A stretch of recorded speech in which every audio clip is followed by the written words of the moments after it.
আমার পিছনে যে ঘরটি দেখতেছেন, এই ঘরটি দেখে আপনার কাছে কি মনে হয়? মানে এটি কোনো হাঁস মুরগির ঘর নাকি? দেখেন তো একটু এরকম মনে হয়নি যে এগুলা হাঁস মুরগির ঘর, এরকম মনে হয়নি। দেখেন তো, আসলে যদি আমরা প্রবাসী বা সৌদি আরব, দুবাই, বিভিন্ন ধরনের মিডল ইস্টের কথা কই, আমরা মনে করি উন্নত রাষ্ট্রে থাকি বা অনেক মানে দামি দামি রাষ্ট্রের মধ্যে থাকি, আমরা অনেক ভালো ভালো ঘরের মধ্যে, রুমের মধ্যে থাকি। আসলে যে চিন্তা ভাবনা আমাদের মনের ভিতরে, কিন্তু 100% থেকে মনে 80% মানুষ এরকম ঘরের মধ্যে থাকে। আর আমরা যে চিন্তা ভাবনা করি না 5 স্টার হোটেলের মতন রুম, খাওয়া দাওয়া সব কিছু ভিআইপি, আসলে কিন্তু এরকম না। এই যে দেখছেন ঘরগুলা, এই ঘরগুলার মধ্যে কিন্তু আমাদের মতন প্রবাসীরাই কিন্তু থাকে, কিন্তু আমরা আজকে এখানে কারেন্টের কাজ করতে পারছি। এটা মূলত হচ্ছে একটা মাজরা।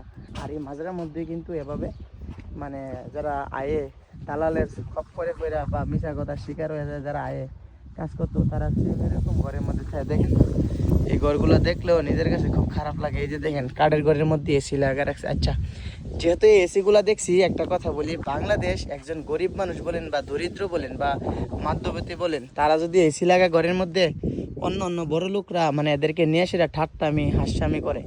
কিন্তু দেখেন একটা ঘর ভাঙ্গিয়া ফুরে যেতেছে গা, এটার মধ্যেও এসি আছে। কিন্তু এরা মনে করে কি জানেন, এই বিদেশের মানুষরা মনে করে যান বাঁচানো হচ্ছে ফরজ। এই যে গরমের মধ্যে এভাবে থাকা মানে এসি ছাড়া থাকা সম্ভব না, এই কারণে তারা কিন্তু এসিটা লাগায়। ঠিক আছে, কিন্তু আমার দেশের মধ্যে এমন এমন কিছু মানুষ আছে